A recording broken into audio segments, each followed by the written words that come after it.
A very good morning, good afternoon, good evening, guys. Welcome to ZS English spoken academy. उम्मीद है आप सब बहुत अच्छे होंगे। गाइस, जैसा मैंने आपको पिछली वीडियो में बताया था कि मैं नेक्स्ट वीडियो में आपको सेंटेंस के प्रकार पढ़ाऊंगा कि ये सेंटेंस कितने प्रकार के होते हैं। काइंड्स ऑफ सेंटेंसेस आज मैं आपको पढ़ाने के लिए जा रहा हूँ।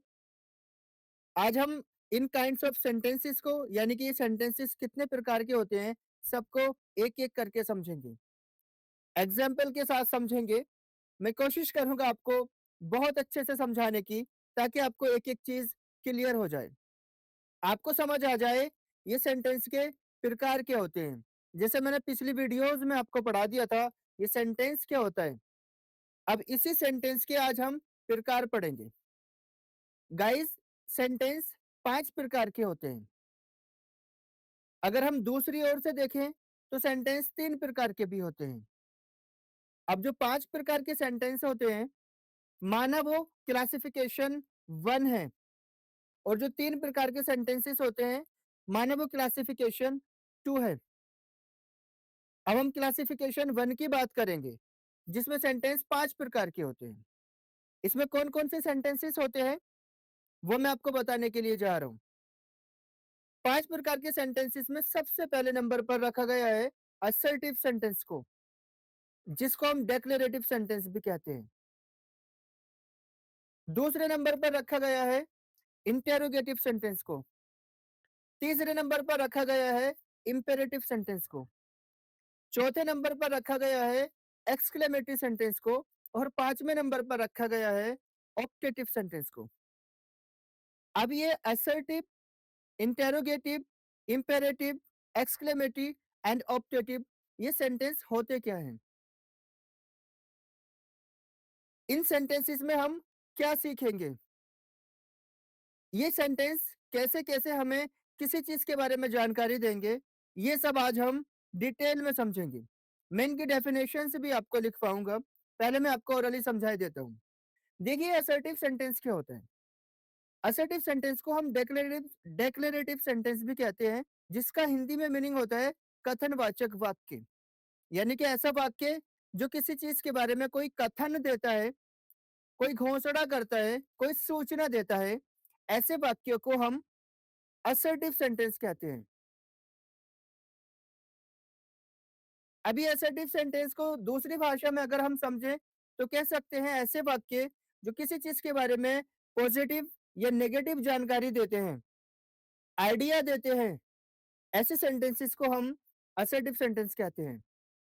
जैसे मैंने कहा आप बहुत सुंदर हो, एक आइडिया दिया आपके बारे में कि आप बहुत सुंदर हो, ये हमारा पॉजिटिव आइडिया था। तब ये सेंटेंस जो किसी चीज के बारे में पॉजिटिव आइडिया दे रहा है असर्टिव सेंटेंस कहलाएगा। जैसे मैंने कहा आप सुंदर नहीं हो, ये भी आइडिया दिया कि आप सुंदर नहीं हो, तब ये आइडिया नेगेटिव आइडिया कहलाएगा।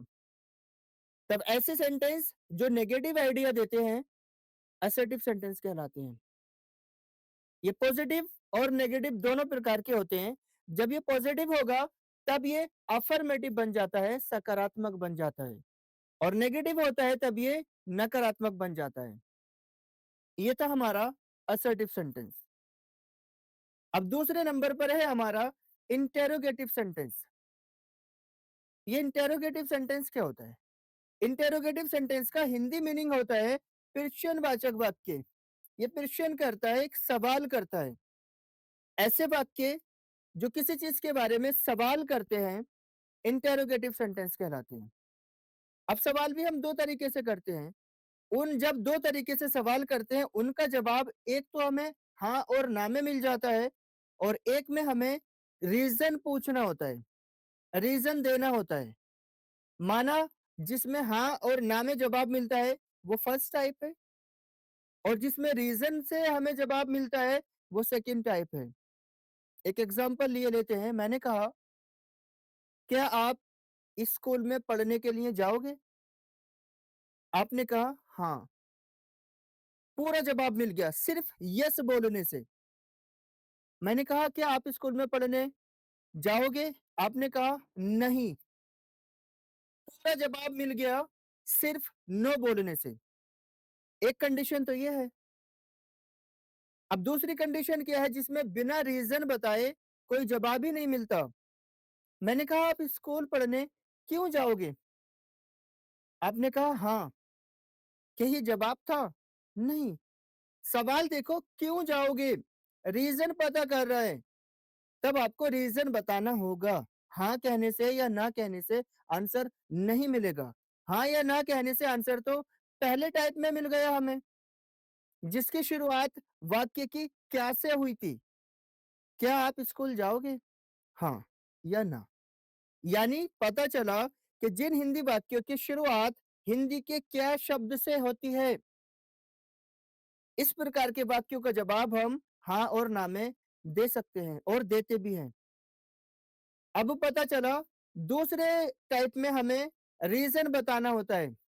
मैंने कहा आप स्कूल क्यों जाओगे? तब आपको क्यों का जवाब देना होगा, यानी कि रीजन बताना होगा। आपने कहा आंसर में मैं स्कूल पढ़ने के लिए जाऊंगा।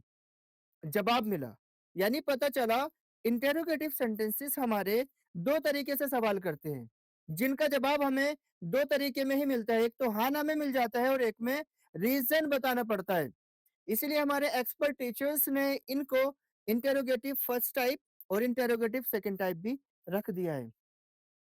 कितने एक्सपर्ट टीचर्स होंगे वो हमारे, जिन्होंने हमारे लिए इंग्लिश के ग्रामर के रूल्स बनाए, हमारे सीखने की वजह से सारी चीजों को आसान करके हमारे सामने रखा। कितने माइंडेड और कितने एक्सपर्ट टीचर्स होंगे वो। उन्हीं का सब पढ़ाया हुआ समझा हुआ हम जैसे टीचर्स पढ़ाते हैं, कोशिश करते हैं ताकि ये चीजें और आगे बढ़ जाएं। अब गाइस तीसरे नंबर पर था इंपेरेटिव सेंटेंस। ये इंपेरेटिव क्या होता है? इंपेरेटिव सेंटेंस ऐसे सेंटेंस होते हैं जो किसी से कमांड करते हैं, किसी से रिक्वेस्ट करते हैं, किसी को ऑर्डर देते हैं। इस प्रकार के सेंटेंसेस को हम इंपेरेटिव सेंटेंसेस कहते हैं। इसी इंपेरेटिव सेंटेंसेस में एडवाइस भी दी जाती है। जैसे अगर हम कमांड की बात करें, मैंने कहा वॉश द डिशेस, बर्तन धो लीजिए, एक कमांड हुई। मैंने कहा please give me a book, कृपया मुझे किताब दे दीजिए, एक रिक्वेस्ट हुई। मैंने कहा गेट लॉस्ट फ्रॉम हियर, आप यहां से दफा हो जाओ, एक ऑर्डर दिया। मैंने कहा brush your teeth every day, आपको डेली अपने दांत मांजने चाहिए, एक सुझाव दिया, एडवाइस दी। इस प्रकार के सेंटेंसेस जो सुझाव देते हैं, ऑर्डर देते हैं, रिक्वेस्ट करते हैं, इस प्रकार के सेंटेंसेस को हम इंपेरेटिव सेंटेंसेस कहते हैं। असर्टिव में पॉजिटिव नेगेटिव आइडिया था, इंटेरोगेटिव में सवाल पूछे जा रहे थे, इंपेरेटिव में ऑर्डर दिए जा रहे हैं। इसे आज्ञावाचक वाक्य कहते हैं हम। रिक्वेस्ट की जा रही, एडवाइस दी जा रही। ये था हमारा इंपेरेटिव सेंटेंस। अब है हमारा एक्सक्लेमेटरी सेंटेंस। चौथे नंबर पर क्या है? एक्सक्लेमेटरी सेंटेंस, विस्मयादिबोधक वाक्य जिसको हम बोलते हैं। ये क्या होता है गाइस? एक्सक्लेमेटरी सेंटेंसेस में हम अपनी स्ट्रॉन्ग फीलिंग्स को बयां करते हैं। ऐसे सेंटेंस जो किसी के दुख को बताएं, किसी की खुशी को बताएं, अपनी भावनाओं को व्यक्त करें, अचानक होने वाली भावनाओं को बताएं। इस प्रकार के वाक्यों को हम एक्सक्लेमेटरी सेंटेंस कहते हैं। ऐसे वाक्य जो किसी के दुख को या किसी के सुख को या अपनी भावनाओं को व्यक्त करते हैं, इस प्रकार के वाक्यों को हम एक्सक्लेमेटरी सेंटेंस कहते हैं। जैसे मैंने कहा he has lost his job, उसकी नौकरी चली गई, वो अपनी नौकरी खो चुका है। मैंने कहा हम मैच जीत गए हैं, we have won the match, या हमें खुशी हो रही है कि हम मैच जीत गए हैं। तो ऐसे वाक्य जो किसी की खुशी को या किसी के दुख को या किसी के गम को बयां करते हैं, उनको व्यक्त करते हैं, इस प्रकार के वाक्यों को हम एक्सक्लेमेटरी सेंटेंस कहते हैं। अपनी भावनाओं को कैसे व्यक्त करते हैं? अगर किसी ने कहा, कितने सुंदर हो तुम, हाउ ब्यूटीफुल यू आर, भावना व्यक्त की अपनी, आपकी तारीफ की, तब इस तरीके के वाक्यों को हम एक्सक्लेमेटरी सेंटेंस कहते हैं। पांचवा नंबर बचा है गाइस, क्या था वो? Optative sentence. ऑप्टेटिव सेंटेंस क्या होता है? ऑप्टेटिव सेंटेंस इच्छावाचक वाक्य होता है, उसमें अपनी इच्छाओं को व्यक्त किया जाता है। इसकी डेफिनेशन की अगर हम बात करें तो ये बताता है कि इस प्रकार के वाक्य जो किसी को दुआ दें, बद्दुआ दें, यानी कि आशीर्वाद दें या अभिशाप दें, इस प्रकार के वाक्यों को हम ऑप्टेटिव सेंटेंस कहते हैं। असर्टिव सेंटेंस में हमें आइडिया दिया जा रहा था, एक कथन दिया जा रहा था। इंटेरोगेटिव सेंटेंस में हमसे सवाल किए जा रहे थे। इंपेरेटिव सेंटेंस में हमें ऑर्डर दिए जा रहे थे, रिक्वेस्ट की जा रही थी, हमें एडवाइस दी जा रही थी। एक्सक्लेमेटरी सेंटेंस में हमारी स्ट्रॉन्ग फीलिंग्स को, इमोशंस को बयां किया जा रहा था। ऑप्टेटिव सेंटेंस में हमें दुआ या बद्दुआ दी जा रही थी। उम्मीद है गाइस आपको समझ आ गया होगा कि असर्टिव क्या होता है, इंटेरोगेटिव क्या होता है, इंपेरेटिव क्या होता है, एक्सक्लेमेटरी क्या होता है एंड ऑप्टेटिव क्या होता है। मैंने कोशिश की है आपको अच्छे से समझाने की एग्जाम्पल के साथ। उम्मीद है आप समझ भी गए होंगे। आइए गाइस, अब हम इनकी डेफिनेशन लिखेंगे। डेफिनेशन लिखना बहुत जरूरी है, क्योंकि जब तक हम किसी चीज को लिखेंगे नहीं, उसको बार बार पढ़ेंगे नहीं, तब तक वो चीज हमारे माइंड में स्टोर नहीं होगी। अब चलते हैं हम बोर्ड की तरफ। अब मैं आपको इनकी डेफिनेशन दूंगा इंग्लिश में, आप अच्छे से रजिस्टर में इनको नोट कर लेना। क्योंकि गाइस मैंने पहले भी आपको बताया था, अब भी बता रहा हूं, इंग्लिश को सीखना आसान नहीं है, बहुत मुश्किल काम है। लेकिन हम मेहनत करेंगे, कोशिश करेंगे, तो कोशिश करने वालों के लिए कोई भी चीज मुश्किल नहीं होती। आप बेहतरीन इंसान है, कोशिश आप अच्छे से कर सकते हैं। अगर आप नहीं करेंगे तो बताएं कौन करेगा? कौन आएगा आपके हाथ में कलम देने के लिए? कौन देगा आपको बुक्स? कौन देगा आपको सिरप? कोई नहीं, सिर्फ आप ही हैं जो कलम भी खुद पकड़ेंगे, बुक्स भी खुद पढ़ेंगे, प्रैक्टिस भी खुद करेंगे और उस सारे सिलेबस का सिरप भी खुद बनाएंगे और कामयाब भी खुद ही होंगे। अकेले ही चलना है गाइस, याद रखना, जिंदगी में अकेले ही चलना है। जिंदगी के सफर से लेकर के मौत के सफर तक हमें अकेले ही चलना है। तब फिर क्यों किसी की सपोर्ट का इंतजार करें? कल नहीं करके क्यों ना हम आज ही करें? आइए गाइस, टाइम को बिल्कुल बर्बाद न करते हुए हम बोर्ड की तरफ चलते हैं। अब हम पढ़ेंगे डेफिनेशन ऑफ असर्टिव सेंटेंस। ये क्या होता है, आइए मैं तेजी से लिखाई देता हूँ। सबसे पहले नंबर पर हम पढ़ेंगे काइंड्स ऑफ सेंटेंस। तब हम हेडिंग डालेंगे काइंड्स ऑफ सेंटेंसेस। कितने प्रकार के सेंटेंसेस होते हैं? 5 प्रकार के। There are 5 kinds of sentences. Number 1, assertive. Assertive sentence को हम डेक्लेरेटिव सेंटेंस भी बोलते हैं।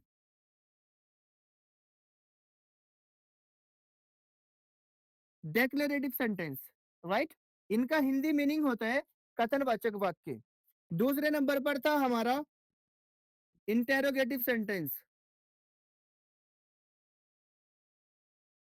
इंटेरोगेटिव सेंटेंस, सेंटेंस में आगे नहीं लिख रहा हूं, आप खुद ही समझ जाएंगे क्योंकि यहां लिखा हुआ है। तीसरे नंबर पर था हमारा इंपेरेटिव सेंटेंस। Imperative sentence. चौथे नंबर पर था हमारा एक्सक्लेमेटरी सेंटेंस। और पांचवें नंबर पर था हमारा optative sentence. Optative sentence. Guys, ये थे हमारे 5 प्रकार के सेंटेंसेस जिनकी हिंदी की डेफिनेशंस मैंने इंग्लिश के साथ एग्जांपल्स के साथ आपको समझा दिए। असर्टिव को डिक्लेरेटिव भी बोलते हैं, interrogative, imperative, exclamative and optative. अब हमें इनकी डेफिनेशन लिखनी है एक-एक करके। गाइस आप इनको नोट कर लेना क्योंकि यहाँ पर हेडिंग डालना काइंड्स ऑफ सेंटेंसेस, सेंटेंसेस के प्रकार, right? There are 5 kinds of sentences. Sentences कितने प्रकार के होते हैं? 5 प्रकार के होते हैं। नंबर 1 असर्टिव, जिसको हम डिक्लेरेटिव भी बोलते हैं। Number 2 interrogative, 3 imperative, 4 exclamative, 5 optative.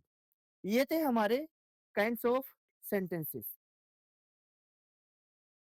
Right? इसको मैं रिमूव किए देता हूँ। सबसे पहले नंबर पर हम लिखेंगे डेफिनेशन ऑफ असर्टिव सेंटेंस। अब देखिए गाइस, सबसे पहले नंबर पर हम लिखेंगे assertive sentence.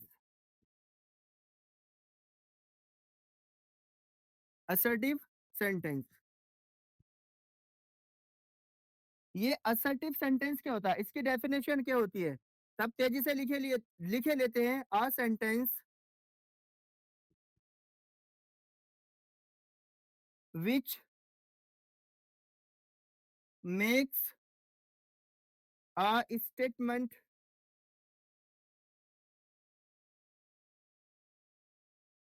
Is called an assertive sentence. देखिए मैंने सिर्फ वही डेफिनेशन लिखी है। अ A sentence which makes a statement is called an assertive sentence। एक ऐसा वाक्य जो कोई कथन देता हो असर्टिव सेंटेंस कहलाता है। अब वो कथन पॉजिटिव भी हो सकता है और नेगेटिव भी हो सकता है। आइए एग्जांपल के साथ समझते हैं। दूसरे शब्दों में कह सकते हैं ऐसा सेंटेंस जो किसी चीज के बारे में पॉजिटिव जानकारी दे या नेगेटिव जानकारी दे, इस प्रकार के वाक्यों को हम असर्टिव सेंटेंस कहते हैं। इसका दूसरा नाम डेक्लेरेटिव भी होता है, राइट? अब हम एग्जाम्पल देखते हैं। मैंने कहा आप बहुत सुंदर हो। देखिए गाइस हम सेंटेंस पढ़ रहे हैं। मैं बताता चलूं सेंटेंस क्या होता है। मैंने पहले भी बताया था, सेंटेंस शब्दों का समूह होता है जो किसी चीज के बारे में पूरी जानकारी देता है। ये कैपिटल लेटर से स्टार्ट होता है और फुल स्टॉप पे लास्ट होता है। फुल स्टॉप का मतलब कोई भी पंक्चुएशन मार्क आ सकता है, जैसे क्वेश्चन मार्क, एक्सक्लेमेशन मार्क या फुल स्टॉप। ये मतलब होता है इसका, राइट? अब ये यहां से यहां तक पूरा एक सेंटेंस है। क्यों है? क्योंकि ये शब्दों के समूह एक जानकारी दे रहे हैं, आप बहुत सुंदर हो। और जो शब्दों के समूह जानकारी देते हैं, किसी चीज के बारे में कंप्लीट इंफॉर्मेशन देते हैं, पूर्ण जानकारी देते हैं, उन्हीं शब्दों के समूहों को हम क्या बोलते हैं? सेंटेंस बोलते हैं। अब इसका ये इसी सेंटेंस का ये प्रकार पढ़ रहे हैं, असर्टिव सेंटेंस। मैंने कहा आप बहुत सुंदर हो, एक कथन दिया आपके बारे में कि आप बहुत सुंदर हो। You are very beautiful. अब देखिए ये कैपिटल लेटर से स्टार्ट हुआ, यह फुल स्टॉप पर लास्ट हुआ। यानी कि सब असर्टिव सेंटेंस कैपिटल लेटर से स्टार्ट होते हैं और इस फुल स्टॉप पे लास्ट होते हैं। अब ये कथन कैसा दिया, एक आइडिया कैसा दिया? पॉजिटिव दिया। और जब जब ये पॉजिटिव आइडिया देता है तब तब हम इसको अफर्मेटिव बोलते हैं। Affirmative, right? यानी कि पॉजिटिव आइडिया दिया, आपके बारे में पॉजिटिव जानकारी दी कि यू आर वेरी ब्यूटीफुल, आप बहुत सुंदर हो। इसी का दूसरा रूप देखे लेते हैं। दूसरी तरफ मैंने लिखा आप सुंदर नहीं हो। यहां मैंने नहीं जोड़ दिया, अपना कथन दिया आपके बारे में नेगेटिव रूप में। यू आर नॉट ब्यूटीफुल, आप सुंदर नहीं हो। अब हमने यहाँ पर अपना नेगेटिव आइडिया दिया, तब ये कैसे सेंटेंस हुआ? नेगेटिव। ऐसे बहुत तरीके के सेंटेंस हम बना सकते हैं जो सिंपल, जिनमें कथन दिया जाता है। ये था हमारा असर्टिव सेंटेंस। अब ये पूरा यहाँ से यहाँ तक एक क्या बना, सेंटेंस बना। लेकिन ये कैसा सेंटेंस है? ये असर्टिव सेंटेंस है। असर्टिव क्यों है? क्योंकि ये अपना कथन दे रहा है, एक पॉजिटिव और नेगेटिव जानकारी दे रहा है। न यहाँ कोई रिक्वेस्ट हो रही है, न यहाँ किसी को बद्दुआ दी जा रही है, न ही अपनी भावनाओं को व्यक्त किया जा रहा है, बल्कि एक सिंपल सा साधारण कथन दिया जा रहा है। इसको हम साधारण वाक्य भी बोलते हैं। उम्मीद है गाइस आपको ये समझ आ गया होगा कि असर्टिव सेंटेंस क्या होता है। फिर बता रहा हूं ऐसे सेंटेंसेस जो किसी चीज के बारे में पॉजिटिव या नेगेटिव आइडिया देते हैं, अपने कथन को व्यक्त करते हैं, ऐसे सेंटेंसेस को हम असर्टिव सेंटेंस कहते हैं। गाइस आप इसको नोट कर लीजिए और इनको बहुत अच्छे से समझ भी लीजिए। मैंने कोशिश की है सिंपल से एग्जांपल देकर। आप बहुत सुंदर हो, you are very beautiful. Positive idea. आप सुंदर नहीं हो, you are not beautiful. Negative idea. Positive और नेगेटिव आइडिया देने वाले सेंटेंसेस को ही हम असर्टिव सेंटेंस कहते हैं, जो सिंपल सा कथन व्यक्त करते हैं। उम्मीद है गाइस आपको समझ आ गया होगा। अब मैं आपको पढ़ाऊंगा इंटेरोगेटिव सेंटेंसेस क्या होते हैं।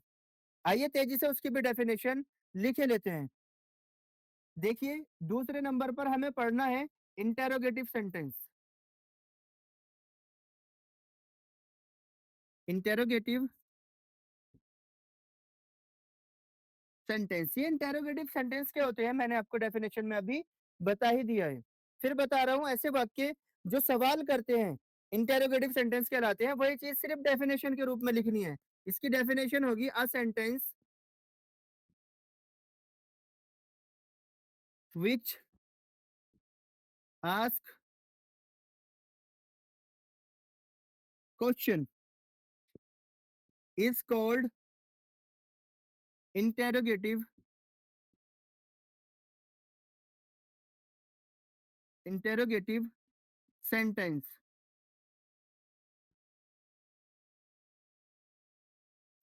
Interrogative sentence, a sentence which ask question is called interrogative sentence। ऐसा वाक्य जो सवाल करता है इंटेरोगेटिव सेंटेंस कहलाता है। अब ये इंटेरोगेटिव भी दो तरीके के हमारे टीचर्स ने हमें बताए थे, एक फर्स्ट टाइप और एक सेकंड टाइप। अब फर्स्ट टाइप में मैंने आपको बताया था हमें हाँ और ना में जवाब मिल जाता है, यस नो में जवाब मिलता है, और सेकंड टाइप में हमारा रीजन पूछना होता है। आइए तो हम पहला एग्जांपल फर्स्ट टाइप का लेंगे। एग्जांपल देख लीजिए। मैंने कहा क्या आप स्कूल जाओगे? अब देखिए इस सेंटेंस के अंदर हमेशा इंटरोगेशन मार्क होता है। कहां पर? सेंटेंस के लास्ट में। ये जो है ना हमारा सिंबल, ये इंटरोगेशन मार्क है। ये हमेशा इंटरोगेशन मार्क के साथ ही लास्ट होता है। अब इंटरोगेटिव फर्स्ट टाइप में हम यहाँ पर देख रहे हैं, क्या आप स्कूल जाओगे? इसकी इंग्लिश बनाए लेते हैं, will you go to school, right. अब अगर हम इसका, ये हमने क्या किया, एक क्वेश्चन किया, एक सवाल किया। अब हम इसका आंसर देखेंगे। मैंने कहा कि आप स्कूल जाओगे, आपने कहा हाँ मैं जाऊंगा। अगर नहीं जाना होगा तो आप क्या बोलेंगे? ना, मैं नहीं जाऊंगा। तब किसी ने पूछा कि आप स्कूल जाओगे? यस। सिर्फ यस बोलने से हमें जवाब मिल गया, और पूरा जवाब मिल गया। फिर किसी ने कहा कि आप स्कूल जाओगे, आपके मन में जाने का नहीं था, आपने बोल दिया नो, पूरा जवाब मिल गया, यानी कि मैं स्कूल नहीं जाऊंगा। तब फर्स्ट टाइप में हमारे इस तरीके से यूज नो में हमें जवाब मिल जाते हैं। और हिंदी में वाक्य की शुरुआत क्या से होती है, और इंग्लिश में वाक्य की शुरुआत हेल्पिंग वर्ब से होती है। यानी कि इंटेरोगेटिव फर्स्ट के जितने भी सेंटेंसेस शुरू होंगे वो इंग्लिश में तो हेल्पिंग वर्ब से शुरू होंगे और हिंदी में क्या से शुरू होंगे। अब दूसरे नंबर का था हमारा इंटेरोगेटिव सेकंड, जिसमें हमें रीजन बताना पड़ता है। आइए यही एग्जांपल लिए लेते हैं दूसरे नंबर का। आप स्कूल क्यों जाओगे? सिंपल सा सवाल कर लिया हमने, आप स्कूल क्यों जाओगे? एक चीज का बहुत ध्यान रखना है इंटेरोगेटिव सेंटेंसेस में, हमेशा ये क्वेश्चन मार्क जरूर लगाना है, इट इज नेसेसरी। ओके, आप स्कूल क्यों जाओगे, आपने कहा आंसर में यस या नो। मैंने कहा आप स्कूल क्यों जाओगे, आप स्कूल क्यों जाओगे, आपने कहा यस। फिर मैंने कहा आप स्कूल क्यों जाओगे, आपने कहा नो। क्या कोई जवाब मिल रहा है? नहीं गाइस, हमें कोई जवाब ही नहीं मिल रहा, क्योंकि यहाँ सवाल किया गया है क्यों जाओगे, यहाँ पर रीजन पूछ रहा है तो रीजन बताना पड़ेगा, यस नो में जवाब नहीं मिल सकता। इसीलिए इसको इंटेरोगेटिव सेकंड की कंडीशन में हमारे टीचर्स ने रखा होगा, और इसीलिए इसको इंटेरोगेटिव फर्स्ट की कंडीशन में हमारे उन एक्सपर्ट टीचर्स ने रखा होगा, जिन्होंने हमें फर्स्ट और सेकंड के रूप में बनाकर ये चीज हमको दी। आइए गाइस, अब इसका जवाब हमें कैसे मिलेगा, पहले इसकी इंग्लिश बनाए लेते हैं। आप स्कूल क्यों जाओगे, why will you go to school, right, आप स्कूल क्यों जाओगे। अब इसका आंसर लिए लेते हैं, क्योंकि हमें समझना है इंटेरोगेटिव सेंटेंसेस क्या होते हैं। इंटेरोगेटिव सेंटेंसेस वही तो होते हैं जो सवाल करते हैं, यहाँ पर ये सवाल कर रहा है, यहाँ पर हमें जवाब मिल जाएगा। मैंने कहा मैं स्कूल पढ़ने के लिए जाऊंगा, मैं स्कूल पढ़ने के लिए जाऊंगा। अब हमें यहाँ इस क्यों का जवाब मिलेगा किस रूप में, रीजन के रूप में। हमें रीजन क्या मिला, पढ़ना। अब इसने कहा I will go to school for study, मैं स्कूल पढ़ने के लिए जाऊंगा। अब गाइस ये बात देखिए, ये यहां से यहां तक पूरा एक सेंटेंस है। अब ये सेंटेंस इंटेरोगेटिव तो नहीं है, ये तो अफर्मेटिव है, अफर्मेटिव है, लेकिन ये अफर्मेटिव सेंटेंस इस इंटेरोगेटिव के रीजन के रूप में हमें मिला है। तब ये जो इंटेरोगेटिव सेंटेंस है ना गाइस, ये इस तरीके से सवाल करते हैं। उम्मीद है आपको समझ आ गया होगा कि इंटेरोगेटिव सेंटेंसेस क्या होते हैं। यही तो हमारा इंटेरोगेटिव है, जो सवाल करता है दो रूपों में, एक तो क्या के रूप में जिसका जवाब हाँ और ना में मिल जाता है, यस नो में मिल जाता है, और एक क्यों के रूप में। अब ये WH फैमिली का कोई भी वर्ड हो सकता है, क्यों, कहा, कैसे, कब, क्या, राइट, कोई भी वर्ड हो सकता है, लेकिन बताएगा क्या, रीजन बताएगा। अगर आपको रीजन नहीं मिलेगा तो इसका जवाब ही नहीं मिलेगा। अब आपको पता चला गाइस इंटेरोगेटिव सेंटेंस क्या होता है, यही हमारा इंटेरोगेटिव सेंटेंस होता है।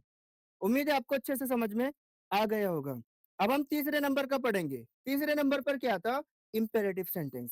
आइए उसकी भी डेफिनेशन तेजी से लिखे लेते हैं। हम तीसरे नंबर पर पढ़ेंगे इंपेरेटिव सेंटेंस। इंपेरेटिव सेंटेंस, देखिए गाइस, इंपेरेटिव सेंटेंस क्या होते हैं मैंने आपको बता ही दिया है, बस उसी की तेजी से डेफिनेशन लिखनी है, ताकि हमें एग्जाम्पल के जरिए क्लियर हो जाए और हम अपने रजिस्टर में नोट कर लें, इसलिए डेफिनेशन लिखनी बहुत जरूरी है। आइए इसकी डेफिनेशन समझते हैं, ये क्या होता है। A sentence which expresses command request advice etc is called imperative sentence। जो बात मैंने आपको हिंदी में अभी बताई थी इंपेरेटिव के बारे में, सिर्फ वही इंग्लिश में लिखी है। इंपेरेटिव सेंटेंस क्या होता है, a sentence which expresses command request advice etcetera is called imperative sentence. ऐसे वाक्य जो कमांड करते हैं, रिक्वेस्ट करते हैं, ऑर्डर देते हैं, एडवाइस देते हैं, इस प्रकार के वाक्यों को हम इंपेरेटिव सेंटेंस कहते हैं। एग्जाम्पल के साथ समझते हैं गाइज। मैंने कहा बर्तन साफ कर लीजिए। इसकी इंग्लिश बनाते हैं वॉश द डिशेस। देखिए यहां पर सिंपल सा कहा वॉश द डिशेस, बर्तन साफ कर लीजिए। यहां पर क्या कराया गया, कमांड कराया गया। मैंने कहा किताब मुझे दे दीजिए कृपया, please pass the book to me, please pass the book to me. यहां पर हमने क्या की, रिक्वेस्ट की। यहां पर हमने रिक्वेस्ट की, कृपया किताब मुझे दे दीजिए। रिक्वेस्ट ही तो की, कोई और भी बात बोल सकते थे, कृपया हमें नमक दे दीजिए, कृपया दरवाजा खोल दीजिए, कृपया हमें उधार पैसे दे दीजिए। इस तरीके की जो बातें होती है वो रिक्वेस्ट के रूप में आती हैं। अब देखिए एक एडवाइस का देख लेते हैं। मैंने कहा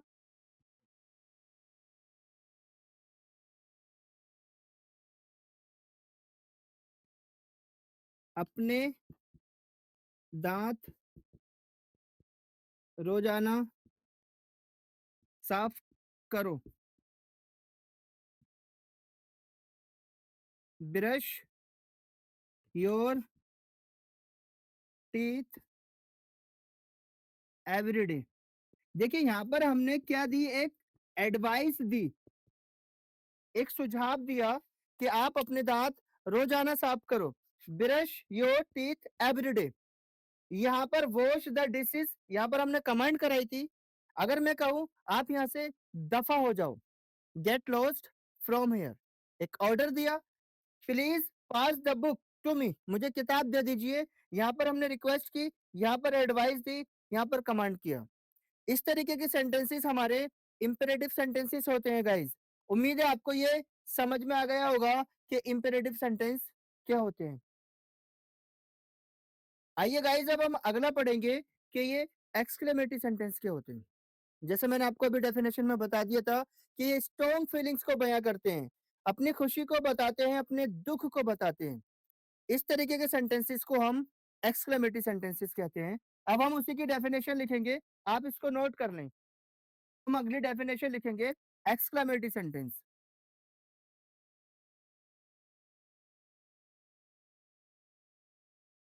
एक्सक्लेमेटरी सेंटेंस ये क्या होते हैं, अब हम इसी की डेफिनेशन को लिखेंगे। A sentence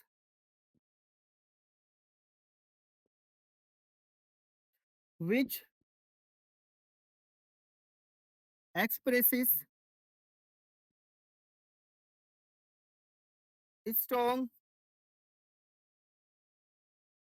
strong feeling and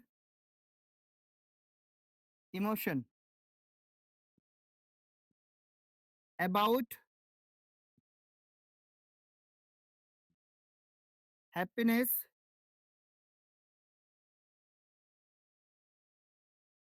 or sadness is called an exclamatory sentence। देखिए गाइस जो मैंने आपको हिंदी में बताया था वही मैंने आपको इंग्लिश में लिख कर दिया है। A sentence which expresses strong feeling and emotion about happiness or sadness is called an exclamatory sentence। ऐसे वाक्य जो अपनी फीलिंग्स को, इमोशंस को बयां करते हैं, किसी खुशी के बारे में या किसी दुख के बारे में, इस प्रकार के वाक्यों को हम एक्सक्लेमेटरी सेंटेंस कहते हैं। ये था हमारा एक्सक्लेमेटरी सेंटेंस। आइए इसका एग्जांपल देखे लेते हैं। मैंने कहा मेरी नौकरी चली गई। देखिए मेरी नौकरी चली गई, मुझे गम होगा ना अपनी नौकरी का, तब यहाँ पर क्या व्यक्त होगा? दुख व्यक्त होगा। तब दुख व्यक्त होने वाले वाक्य को हम कैसे बनाएंगे? Alas I lost my job. यहां पर क्या बताया जा रहा? उसकी सैडनेस को बताया जा रहा है, यानी कि उसके दुख को बताया जा रहा है। अब इसी का अगला देख लीजिए, हम मैच जीत गए। अब कोई इंसान मैच को जीतेगा तो उसको खुशी होगी। तब यहाँ देखिए, hurrah we won the match. देखिए, ये था हमारा एक्सक्लेमेटरी सेंटेंस। अब मैंने बताया था इस एक्सक्लेमेटरी सेंटेंस में हमेशा ये एक्सक्लेमेशन मार्क लगा हुआ होता है, जो ये है, ये हमेशा एक्सक्लेमेशन मार्क सेंटेंस में आता है। ये शुरू में भी आ सकता है और लास्ट में भी आ सकता है। अब इसी का एक एग्जांपल और लेने, स्ट्रॉन्ग फीलिंग्स को बयां करने वाला। मैंने कहा कितनी सुंदर नाक है तुम्हारी, कितनी सुंदर नाक है आपकी, right? What a lovely nose you have. यह मैंने अपने स्ट्रॉन्ग फीलिंग्स को बयां किया तारीफ के रूप में। What a lovely nose you have, ये था हमारा exclamatory sentence.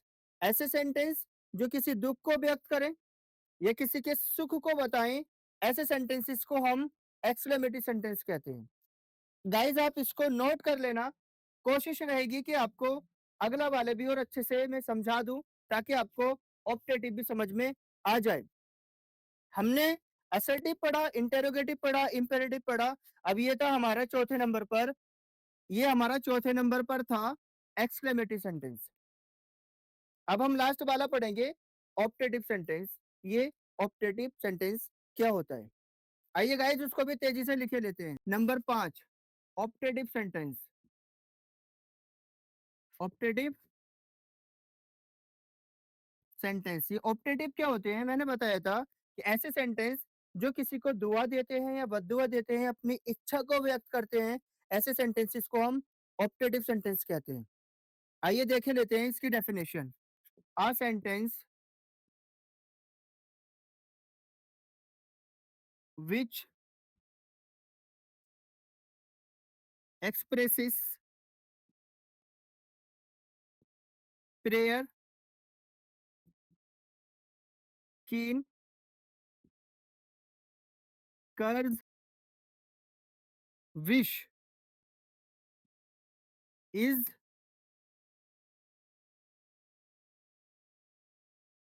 etc is called optative sentence।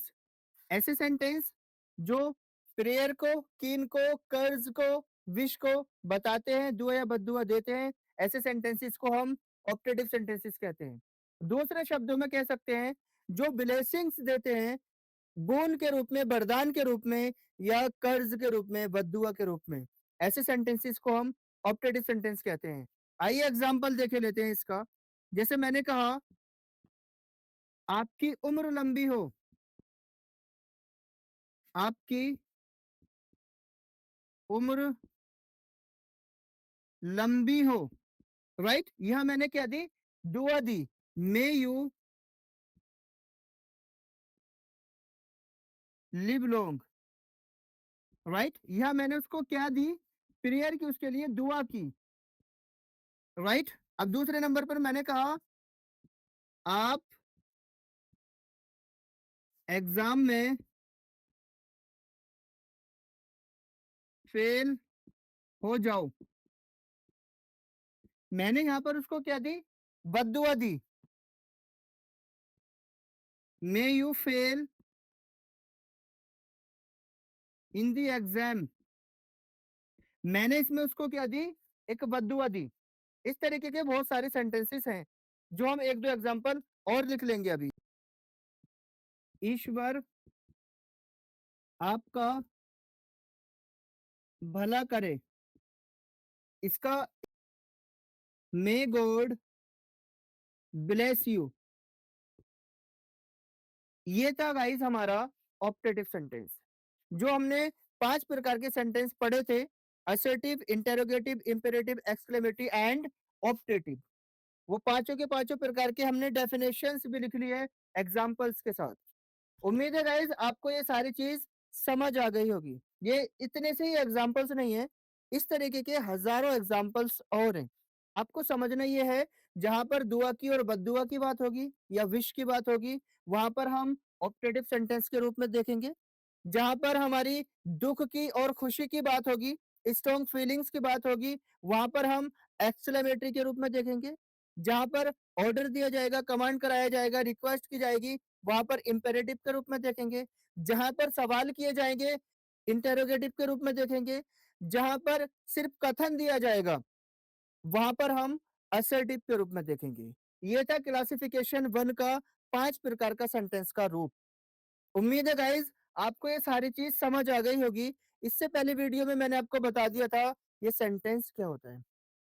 Sentence क्या होता है? यही शब्दों के समूह किसी चीज के बारे में पूरी जानकारी देते हैं, सेंटेंस कहलाते हैं। और इसी सेंटेंस के कितने भाग होते हैं?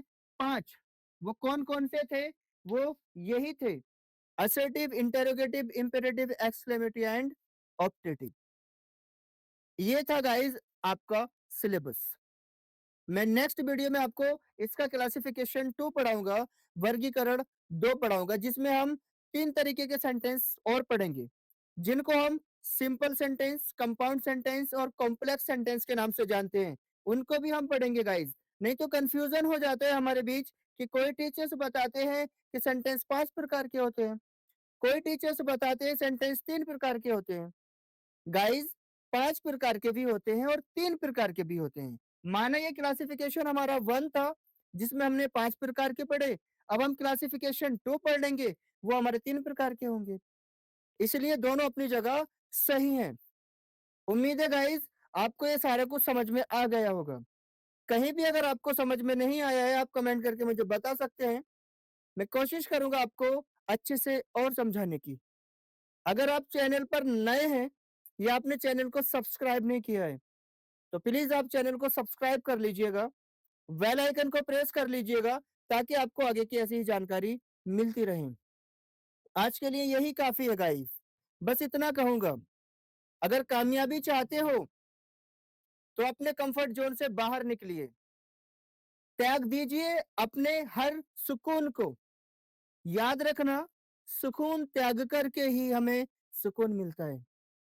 अगर आज आपने अपने सुकून को नहीं त्यागा, अगर आज आप भी नहीं पढ़े, आपने मेहनत नहीं की, तो कल का आने वाला सुकून आपसे छीन लिया जाएगा। क्यों छीन लिया जाएगा? क्योंकि आप पढ़ लिख कर कामयाब ही नहीं होंगे, और जब कामयाब नहीं होंगे तो फिर किस चीज के सुकून की तलाश करेंगे आप? सुकून भी तो कामयाबी से ही मिलेगा। अगर आप अच्छा इंग्लिशमैन बनना चाहते हैं तो इन बेसिक की चीजों को जरूर पढ़ लीजिएगा। आप सबका बहुत बहुत शुक्रिया।